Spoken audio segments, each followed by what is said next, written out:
think the record of this last decade, it has been a decade of development. We've seen 50,000 people in ARVs in 2002 to more than 3 million today in sub-Saharan Africa, more than 200 million bed nets as a direct result of the Gleneagles commitment. And again, bed nets are not an ultimate outcome, but malaria deaths cut in half in a number of countries, Zambia, Ethiopia, Rwanda. There's a lot to be said for that. We clearly believe the last 5 years, the period since Gleneagles, have seen historic increases in aid flows and in debt cancellation to Africa, and that there's a lot to show for it. In addition to kind of quantifying and measuring the successes that we're having, that we have to remind our constituents that Africa matters to us.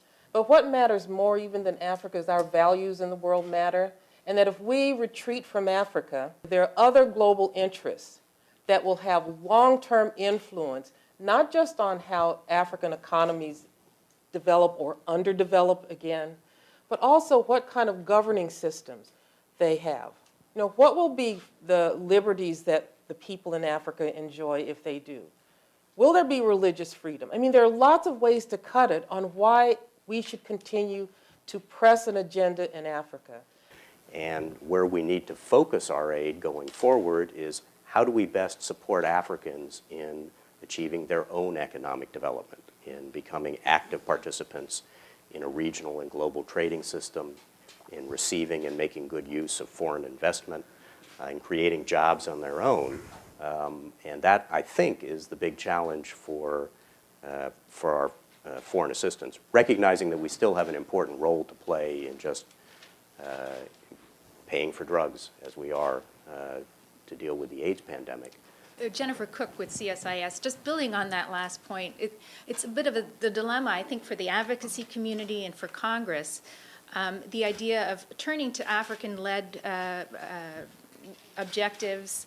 A part of the success of PEPFAR, and I think the Gleneagles, was the sense of urgency, the quick results that access to ARVs provided, kind of the Lazarus effect and so forth.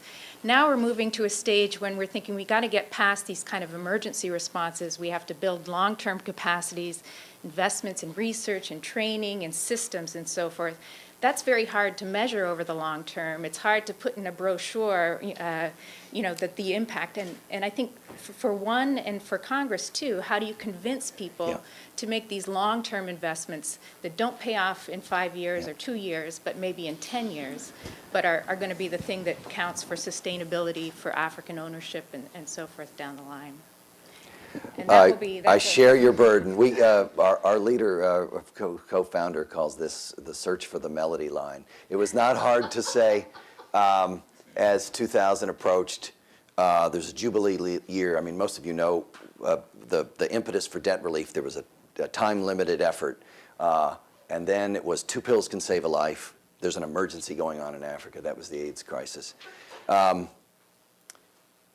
don't know if I should say we're searching for the next one, because I just don't know if it's realistic or honest to try to tell people that there's some magic bullet they need to rally around that's going to get this all solved. And that is the challenge to all of us in the advocacy community. This is complicated, and it's not just about aid. It's about leadership within those countries. It's about, none of us believe we can get where we want to go without private sector capital and job creation. Everybody knows that it's all these things coming together. It's a complicated story to tell. But I think there is something in there of an Africa rising and leading its own way, this impatient generation of young Africans who are really hungry to take charge of their own future, frustrated with a lot of the, frustrated in some cases with foreign aid, frustrated with their own leaders. And I think there's a very positive story to tell about us responding to that and supporting that. And of course, as advocates, you always need to let people know that progress is being made, and it is.